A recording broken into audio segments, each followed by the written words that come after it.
In this module, we are going to discuss a few more oxidation reactions. First of all, we will discuss the oxidation of an active methylene to carbonyl group. An active methylene can be converted to or oxidized to carbonyl by oxime method.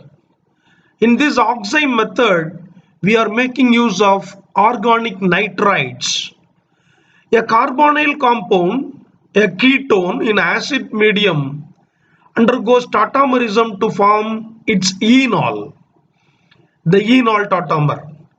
That enol tautomer reacts with the organic nitride to form alpha nitrosocarbonyl. This nitrosocarbonyl compound undergoes nitroso-oxime tautomerism to form an oxime. This oxime on hydrolysis with dilute acid gives a new carbonyl group. This is how an active methylene, a methylene connected to an electron withdrawing group, here a methylene connected to carbonyl group is oxidized to carbonyl. Here is an example for that. Acetophenone. Acetophenone has got a methyl group here. Methyl group which contains a methylene in itself is undergoing oxidation with an organic nitride in acidic environment to form phenyl glyoxal. Here the methylene of the methyl is oxidized to carbonyl. 2-butanone is also oxidized to a dicarbonyl in acidic environment with organic nitride. So in this 2-butanone, one side we have a methyl group, the other side we have a methylene. And here we can find that methylene is preferably oxidized than the methyl. Oxidation of active methylene group into carbonyl can be done using selenium dioxide also. This is called relay oxidation. A carbonyl compound in acidic environment undergoes tautomerism to form its enol. That enol reacts with selenium dioxide as shown here to form a product like this. This in acidic environment undergoes dehydration to form carbon selenium double bond. This carbon selenium double bond is hydrolyzed to carbonyl. So in addition to the oxime method which is done with organic nitrides, we have another method of oxidizing active methylene into carbonyl using selenium dioxide. Here,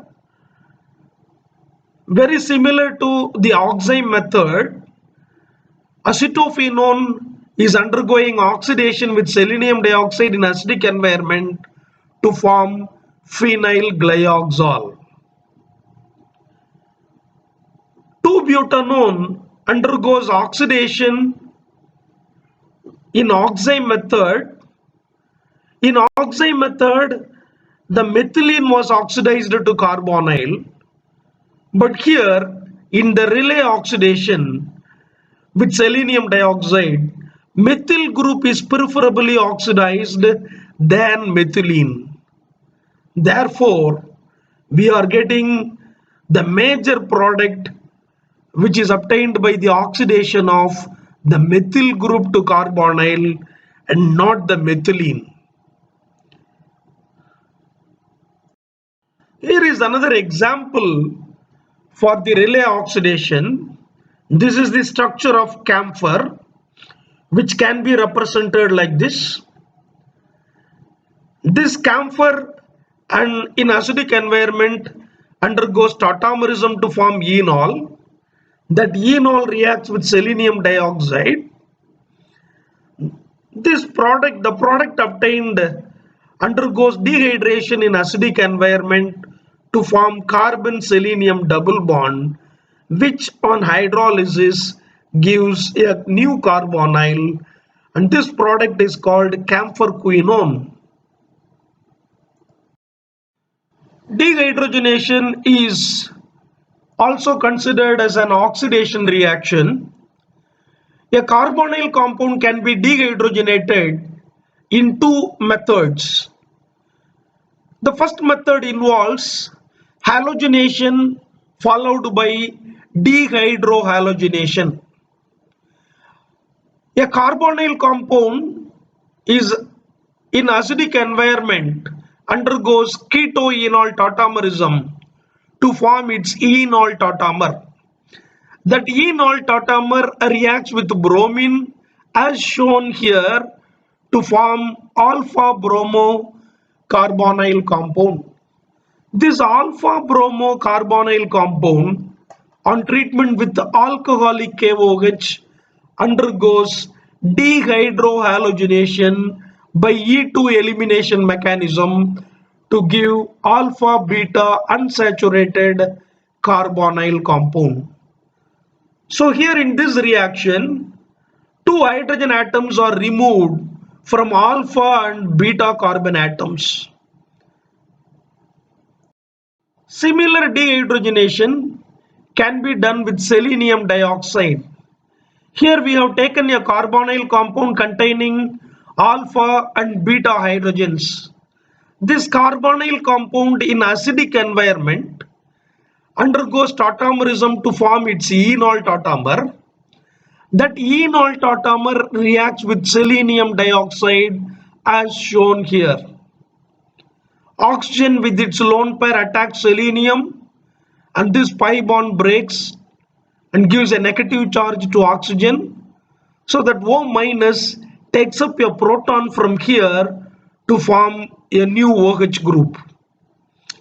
This product undergoes a reaction which is very similar to ene reaction, selenium oxygen double bond, and here we have a olefin with the allyl hydrogen.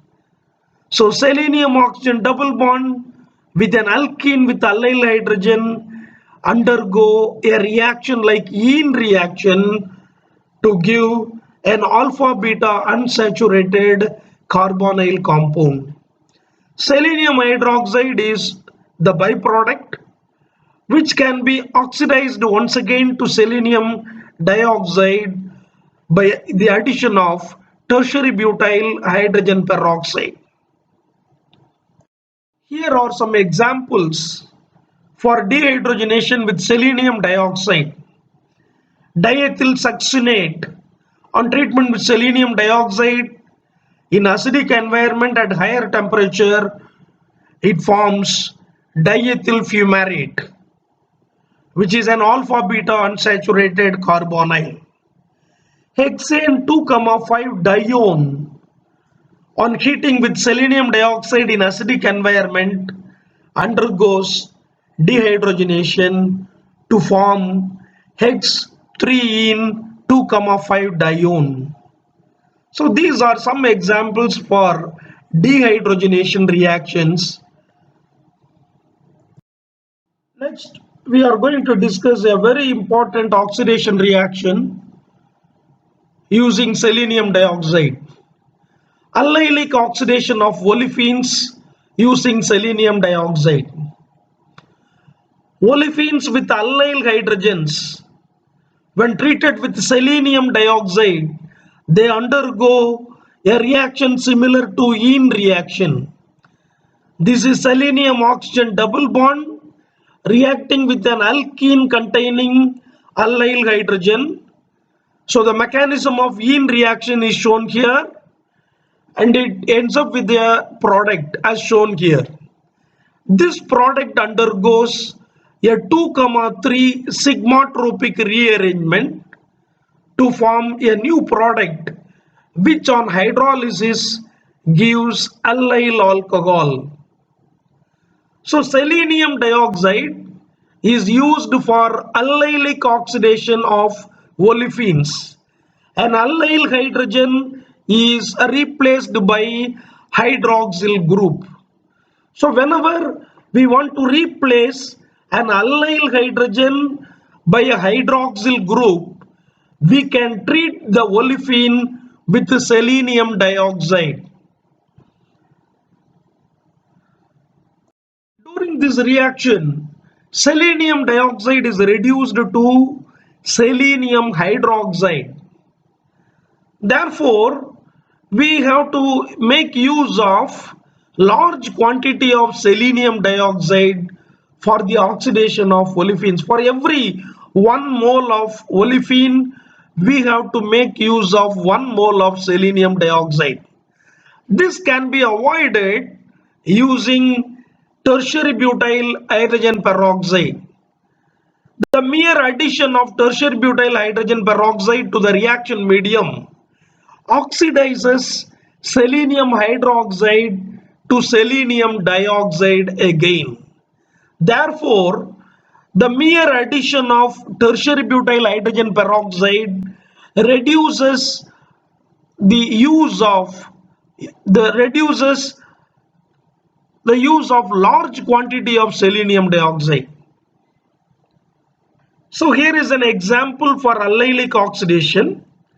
This is alpha pinene, a olefin that contains allyl hydrogen. So here this is a secondary allyl carbon containing 2 allyl hydrogens. Here is a primary allyl carbon with 3 allyl hydrogens. Here we have a tertiary allyl carbon with 1 allyl hydrogen. When this alpha pinene is treated with selenium dioxide and hydrolyzed with dilute acid, we are getting an allyl alcohol. There are 3 allyl positions present in this molecule. Among all the 3, only this methyl group is oxidized to form the allyl alcohol. This oxidation follows Gilmonite rules.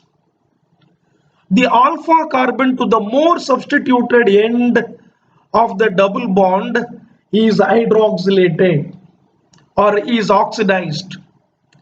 So in alpha pinene, this is the more substituted end. So one of these 2 carbon atoms should be hydroxylated. Which carbon has to be hydroxylated is decided by the order of hydroxylation. Secondary carbon is most readily hydroxylated than primary. Primary is more readily hydroxylated or oxidized than tertiary. So here we have the more substituted end with a primary carbon and a tertiary carbon.